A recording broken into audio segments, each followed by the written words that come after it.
এরপরে উপসর্গ। উপসর্গ তোমাদেরকে খুব সিম্পলি বুঝাই দিব, এত ঝামেলার দরকারই হবে না আশা করি।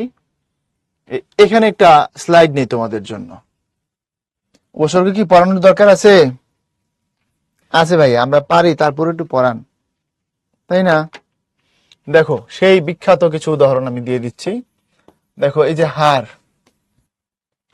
তার আগে যদি প্র, অনা, পরি, বি, আ এবং উপযুক্ত করো, তখন কি পাবা? পাবা হচ্ছে এখানে প্রহার। প্রহার মানে কাউকে মার দেওয়া, আঘাত করা।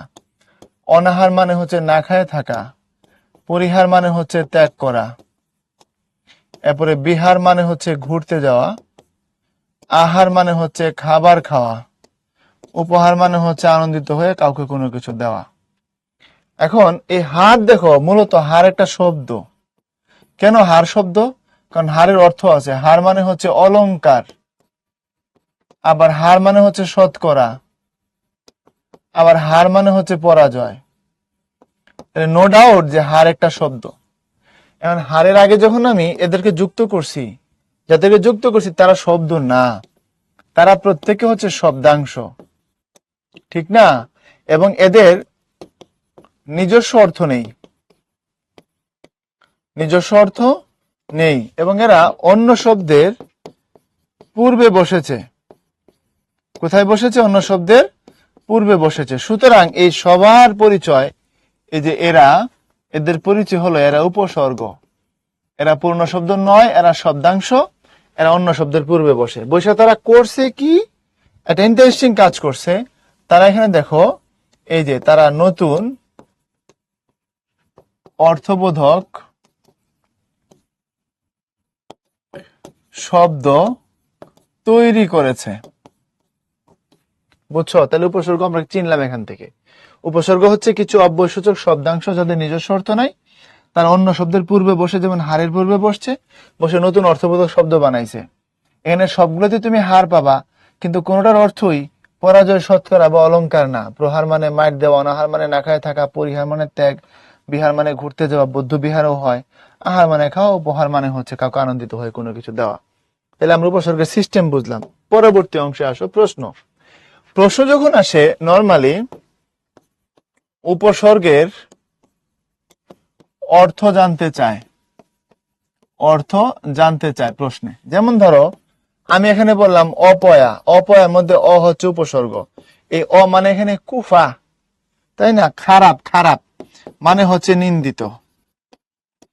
আবার যখন বলি অচেনা, মানে আমি তোমাকে চিনি না, সেখানে আবার ভিন্ন অর্থ। অজানা মানে আমি জানি না, জানার অভাব। তাহলে অ কথাটা সবসময় একই অর্থ দিচ্ছে না। আবার যেমন দেখো, এই যে সু, এই সু যদি কাজের আগে যুক্ত করো তাহলে সুকাজ, তাহলে সু মানে হচ্ছে ভালো। তাহলে তোমাকে যখন প্রশ্ন দিবে, উপসর্গের অর্থ খুঁজতে বলবে, এটা একটা প্যাটার্ন। আর একটা প্যাটার্ন আছে, সাধারণত উপসর্গ নির্ণয় করতে বলে। তো নির্ণয় দুই রকম, এটা কি উপসর্গ এটাও জিজ্ঞেস করে, বা উপসর্গ কয়টি আছে এটাও জিজ্ঞেস করে। ধরো আমি একটা খুব তোমাদের কমন একটা শব্দ নিলাম, ব্যাকরণ। তো ব্যাকরণকে ভাঙলে একটা হচ্ছে বি, একটা আ, আর একটা ক্রি, এবং আরেকটা হচ্ছে অন। এখন সিস্টেম বলছে যেখানে অনটা প্রত্যয়, ক্রিয়া ধাতু, আর আগের দুইটা হচ্ছে উপসর্গ। তাহলে ব্যাকরণ শব্দে কয়টি উপসর্গ আছে? ব্যাকরণ শব্দে দুইটি উপসর্গ আছে। তো শব্দ যখন পড়বা, উপসর্গ কয়টা আছে এটা ব্যাখ্যা খুঁজে বের করতে হবে, আমাদের বইতে দেখবে দেওয়া আছে। তাহলে এটা হলো প্রশ্নের প্যাটার্ন। উপসর্গ তোমাকে নির্ণয় করতে দিবে, এটা কি উপসর্গ, এটা কি বাংলা, এটা কি তৎসম নাকি বিদেশি। আমরা এখানে দিয়ে রাখছি স্লাইডে, তোমার চিরপরিচিত জিনিস। বাংলা ওই যে অ, ঘা, অজ, অনা, আ আর আনাপ, ইতিপাতি উনা, কতকুনি, বিভর রাম, শশা, সুহা, এগুলো বাংলা। আর বিদেশিগুলোর মধ্যে ফার্সি আছে, সেগুলো কি? ফার্সি দেশের বর বলেছে ফি বছর বদনিমের দরকার কমবে না, এখানে 10টা আছে। আর আরবির 6টা, আমখাস, লাগর, বাজে, খয়ের। আর হিন্দি উর্দুতে একটা, সেটা হচ্ছে হর। এর বাইরে যত কঠিন কঠিন উপসর্গ আছে, যেমন প্র, এই যে কঠিন একটা উপসর্গ দেখো শুনলে, অধি, অপি, তারপরে তোমার হচ্ছে পরি, অনু, এই জিনিসগুলো শুনলে একটু কেমন কেমন লাগতেছে, অপ, কঠিন কঠিন, এগুলো সবগুলো সংস্কৃত। আমাদের ভাষায় বাংলা আছে 21টা, সংস্কৃত 20টা, তারপরে ফার্সি আছে 10টা, আরবি আছে তোমার 6টা, হিন্দি উর্দু আছে একটা। অলমোস্ট 58টা উপসর্গ আমরা ইউজ করি, ইংরেজিও কিছু করি, সেগুলো বাদ দিলে 58টা অর্ধশতাধিক উপসর্গ আমরা ব্যবহার করি। এ হলো উপসর্গের আইডিয়া দিলাম। এরপরে উপসর্গের কাজ যেটাই যে কেমনে মনে রাখবা, এখানে মনে রাখার একটা টেকনিক দিছি। ওই যে সুহাস আদর নিবি, তুই আমাদের অজপাড়াগের আশা ভরসা, রাম ছাগলদের অনাচার কুকথা, আর চোখে তাকানোকে বার্তা দিবি না, এই যেগুলো সব বাংলা। এখন তুমি প্রশ্ন করবা, মাতৃভাষা দিবস 21 ফেব্রুয়ারি, খাঁটি বাংলা উপসর্গ 21টা, চমৎকার ট্রিক। অনেকে প্রশ্ন করবো, ভাইয়া আ সু বি নি এগুলো বাংলা সংস্কৃত দুই জায়গাতে আছে, আমি কি করে মনে রাখবো কখন বাংলা কখন সংস্কৃত? সিম্পল, বাংলা শব্দের সাথে বসলে বাংলা, সংস্কৃত শব্দের সাথে বসলে সংস্কৃত।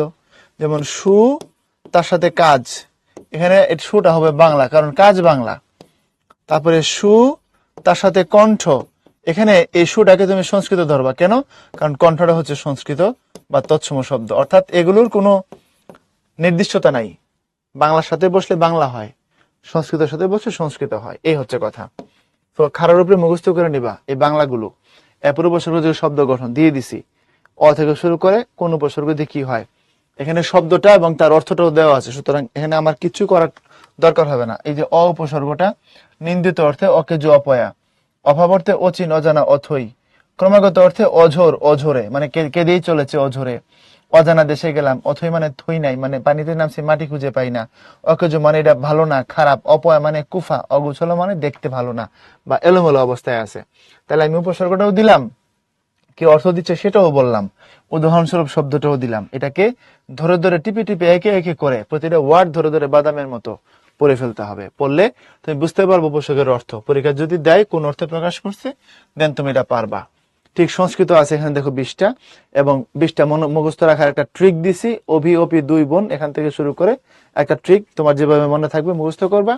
আমি সাধারণত সংস্কৃত নিজে মুখস্থ করি নাই, আমি বাংলা করছি আর বিদেশি করছি, যেটা বাংলা বিদেশের বাইরে সেটাই সংস্কৃত, হিসাব শেষ। এই যে দেখো, এই যে প্র পরা অপ এগুলোর অর্থ এখানে দিয়ে দিছি, তোমার কাজ হলো অর্থগুলো পড়ে ফেলা। এরপরে আসো, এই যে ফার্সি 10টা না, এই যে ফার্সি দেশের বড় বলেছে ফি বছরে বদনিমের দরকার কমবে না। তাহলে 1 2 3 4 5 6 7 8 9 10, বুঝছ? ফার্সি দেশের বড় বলেছে ফি বছর বদনিমের দরকার কমবে না। তাহলে এখান থেকে ধরো এক, এই যে 1 2 3 4 5 6 7 8 9 10। এরপরে এই ফার্সি উপসর্গগুলো দিছি, তার সাথে কি শব্দ কি অর্থের গুলো ব্যবহৃত হয় এবং তার উদাহরণ। ক্লিয়ার কিনা বলো? আমখাস লাগর কোন উপসর্গ? আমখাস লাগর আরবি উপসর্গ, আমখাস লাগর বাজে খয়ের।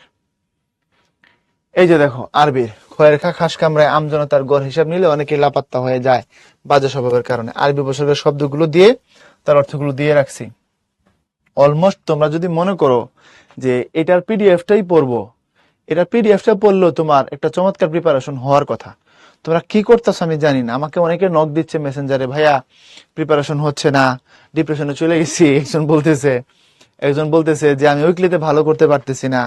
কারণ কি? কারণ একটাই, তুমি বিগত বছরের কোয়েশ্চেন ভালো করে অ্যানালাইসিস করো নাই, কোন এরিয়া থেকে প্রশ্নগুলো আসে, প্রশ্নের নেচার এবং ওয়েদার তুমি বুঝতে পারো নাই।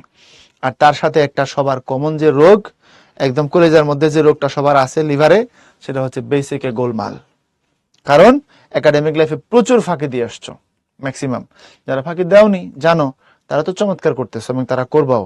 আর যাদের গ্যাপটা আছে তারা পড়তে হবে, কিছু করার নাই ভাই। ইংরেজি আছে ফুল হাফ হেড সাব এগুলো। আসো এবার আমরা খাঁটি বাংলা উপসর্গ দেখবো। এখান থেকে অজানার অটা হচ্ছে খাঁটি বাংলা। এরপরে